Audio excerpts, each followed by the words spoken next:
Obrigado por me dar a oportunidade de mais uma vez estar na sua casa, de entrar na sua história, de estabelecer esse momento de encontro. Tão bom na vida a gente poder encontrar as pessoas, né? Não falo só do encontro que às vezes acontece, de esbarrar, não, encontrar de verdade. Quando a gente tem aquela sensação de que estamos acompanhados, não é assim? Nem sempre ter alguém do lado é garantia de estar acompanhado. Estar acompanhado é muito mais que isso. É a gente ter a oportunidade de reconhecer que o outro diminui a nossa solidão. Por quê?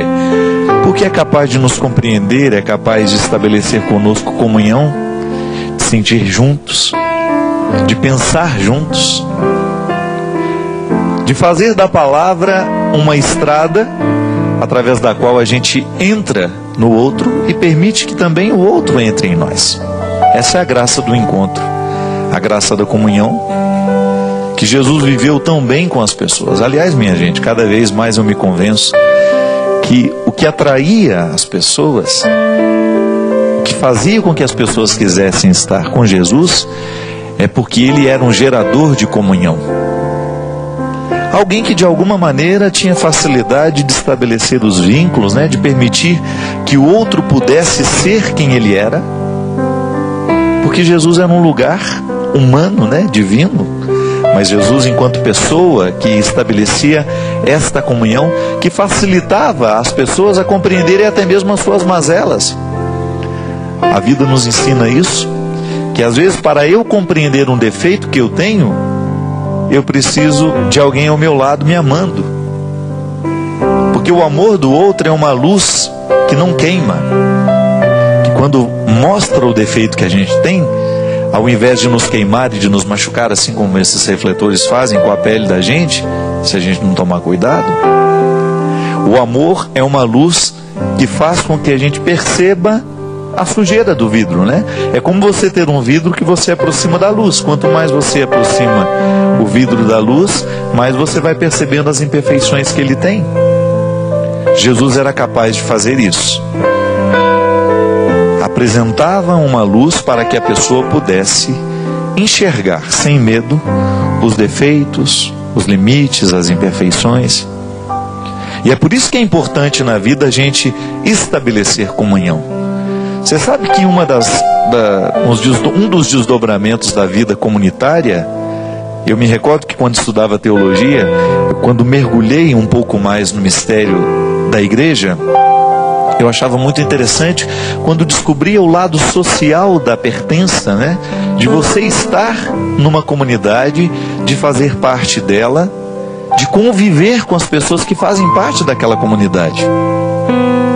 Por isso é importante ir à igreja, para que tudo isso aconteça com a gente, para que a gente tenha amigos, para que a gente estabeleça vínculos, e vínculos que possam nos ajudar a crescer. Porque senão a gente vai cultivar vínculos inférteis a vida inteira, né? Que não gera nada. São os encontros. Você pode encontrar muita gente. Hoje eu encontrei muitas pessoas. Mas qual encontro fez de fato eco dentro da minha existência? Quais foram as pessoas que no dia de hoje representaram um espaço de crescimento humano para mim? Porque senão eu esbarro em todo mundo. E tudo vai depender, minha gente, da maneira como nós nos dispomos para este encontro. A vida nos proporciona o tempo todo. Eu encontro o motorista do ônibus, eu encontro o cobrador do ônibus, eu encontro o eletricista que cuida da minha casa, eu encontro a pessoa que trabalha na mesma recepção que eu, encontro a pessoa que vai viajar do meu lado. Agora, o que eu vou fazer com essa oportunidade? Aí passa pela minha decisão, passa pela sua. Toda vez que a gente tem a oportunidade de estabelecer um encontro que nos faz crescer, que nos torna melhores, é ótimo, é maravilhoso. A gente já falou aqui tantas vezes do quão é bom aprender, né? De repente você encontra uma pessoa que tem um conhecimento que você não tem, e aquela pessoa lhe proporciona, naquele momento do encontro, a oportunidade de você superar, por exemplo, estados de ignorância. Quando a gente vai ao médico, por exemplo, o médico diminui a nossa ignorância quando ele nos ensina o que é que a gente tem ou se não tem. o que a gente precisa fazer para deixar de ter aquela doença ou para controlar, não é assim? Quando a gente vai e pede para ele: ô doutor, me dê uma solução, né, para o meu problema, ele não vai dar uma receita mágica, ele vai ensinar um jeito de viver.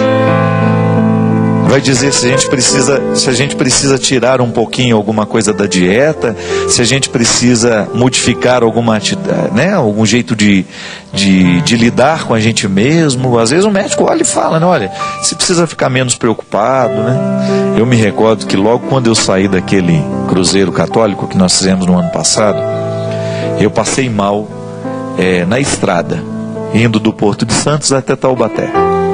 E passei muito mal mesmo. Fiquei com batimento cardíaco, sei lá se era acelerado ou se era devagar. Eu sei que eu fiquei muito ruim. E quando estava lá dentro do meu apartamento, né, eu tenho um vizinho que mora praticamente parede e meia, né, que é o Dr. Rogério, é um cardiologista. E aí os amigos que estavam comigo chamaram o Dr. Rogério. Eu estava lá prostrado na cama, sem conseguir até ficar em pé. E aí ele ficou, segurou minha mão, tirou a pressão, aquela história toda. E aí ele começou a falar com calma assim comigo: padre, eu vou dizer algumas coisas para o senhor que eu sei que o senhor fala sempre para os outros, né? E o Dr. Rogério é um homem muito sábio. Tive a oportunidade de me encontrar com ele, de fazer exercício físico com ele durante muito tempo na academia antiga que a gente tinha em Taubaté. E eu já sabia que além de um bom cardiologista, é um homem sábio. E aí ele falou para mim assim: o senhor precisa às vezes reconhecer que o senhor não pode fazer, que o senhor não tem como atender tudo que é solicitado, e que às vezes a saúde da gente depende de estabelecer esses limites. E ele falava com uma calma tão grande que me deu uma liberdade de chorar ali naquele momento, sabe? Eu chorei igual uma criança ouvindo aqueles conselhos dele. E é interessante como às vezes a vida nos coloca em lugares diferentes, né? Eu estou acostumado a dizer tanto isso. Naquele momento, um cardiologista ali dentro da minha casa, no meu quarto, na minha intimidade, dizendo para mim aquilo que eu estou cansado de saber, mas que de vez em quando preciso ouvir de novo. Então ele não só cuidou ali da minha saúde física, como também interferiu na minha saúde espiritual. Isso é interessante demais, minha gente, quando a vida nos dá essas oportunidades. Quando o encontro acontece de fato, alguma coisa é transformada.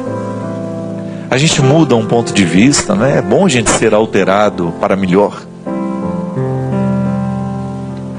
É bom quando a gente descobre que a gente está atento a isso.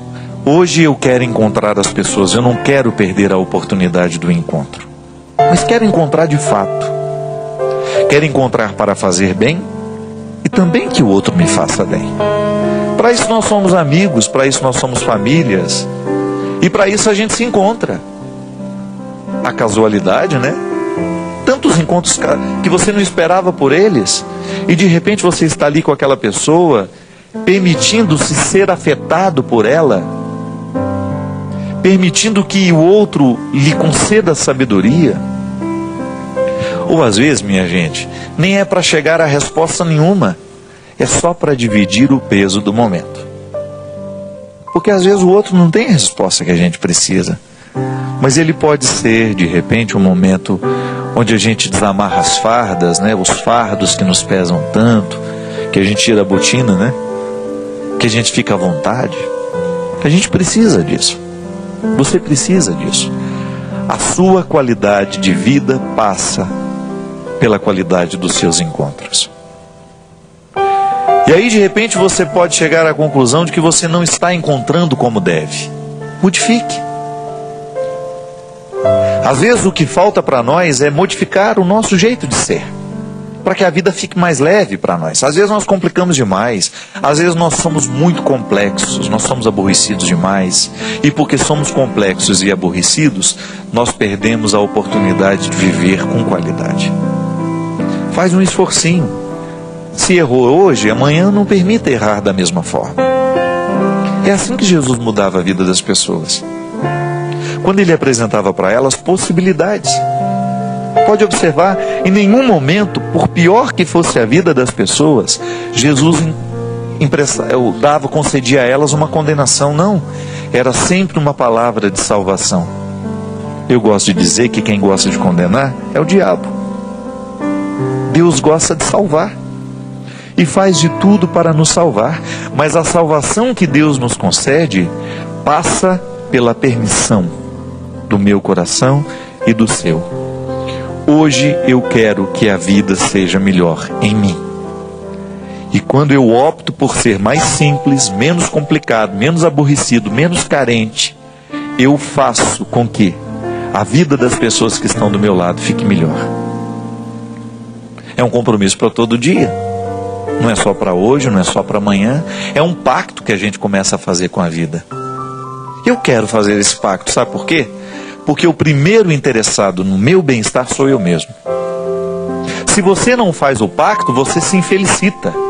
Você começa a colocar dentro de você, ou guardar dentro de você e alimentar em você, uma série de sentimentos que não vale a pena.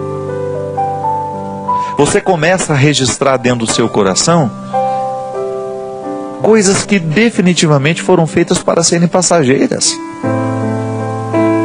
Então, o encontro, ele me desperta para agir melhor, para viver melhor, para pensar melhor. Às vezes eu fico pensando do quanto é importante a gente purificar os nossos pensamentos. E aí, o que a gente pensa depende do que a gente vê, depende do que a gente lê, depende daquilo que a gente permite que demore dentro de nós, depende da música que a gente escuta. Por quê?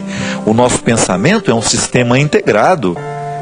Tudo que me rodeia me faz pensar. Então, se eu permito que coisas ruins fiquem me rodeando, é natural que eu fique pensando ruim também. A gente tem que tomar muito cuidado para a gente colocar um filtro na realidade. Porque esse filtro é que vai dar qualidade à nossa vida. Porque no mundo tem muita desgraça, tem muita gente ruim, tem muita gente de plantão, louca para fazer o mal, para esparramar fofoca, para difamar. Então a gente precisa colocar o nosso filtro para a gente não permitir que essas maldades que estão soltas venham morar dentro de nós. E aí volto ao encontro. Quando a gente tem um cuidado para que os nossos encontros sejam férteis, a gente de alguma maneira fica imune a tudo isso, né? A gente precisa buscar uma imunidade, porque a vida não é fácil. A vida é luta. E para a gente dar conta dessa luta, nós precisamos ter uma imunidade. Assim como a criança precisa ser vacinada para tornar-se imune a doenças bobas que podem matar. Às vezes nós morremos espiritualmente por causa de bobagens. Às vezes nós desperdiçamos um dia da nossa vida por causa de bobagens. Às vezes nós desperdiçamos uma semana na nossa vida por causa de uma bobagem.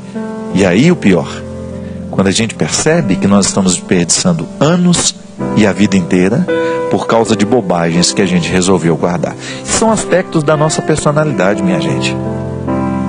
E é por isso que eu não me desprendo dessa responsabilidade. Eu preciso crescer.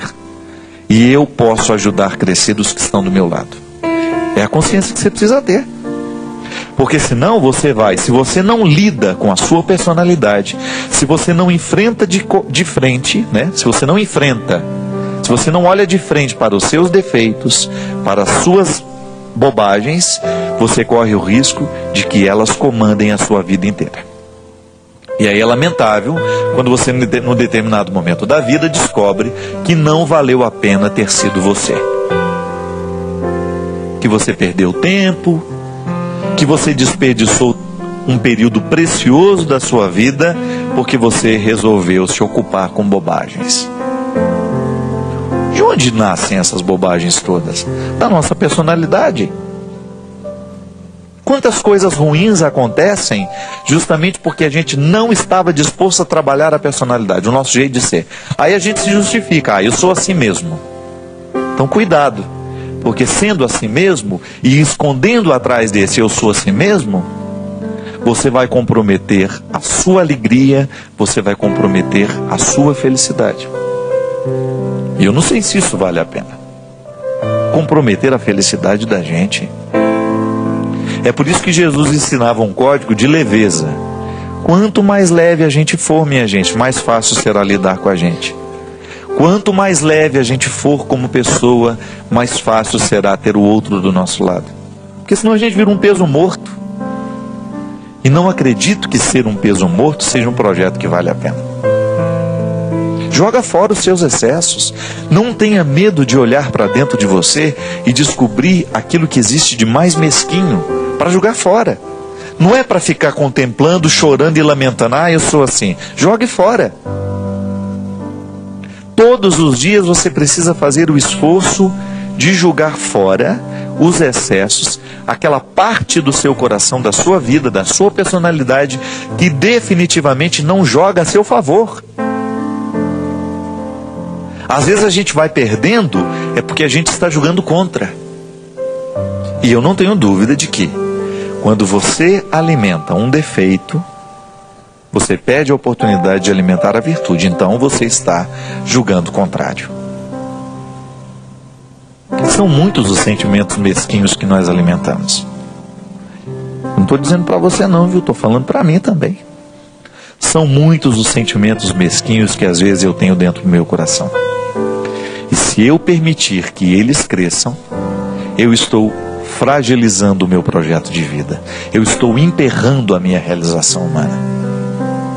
E se aí eu acredito que santidade e realização humana é a mesma coisa, passa pelo mesmo crivo, o santo é o homem que se realizou como humano, que permitiu que na sua carne Deus pudesse estabelecer a sua tenda e pudesse se tornar um sinal para os outros.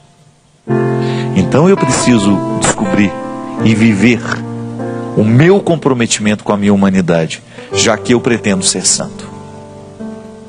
Santidade não é outra coisa senão a disposição humana, a partir da graça divina, de lapidar os excessos que se tem.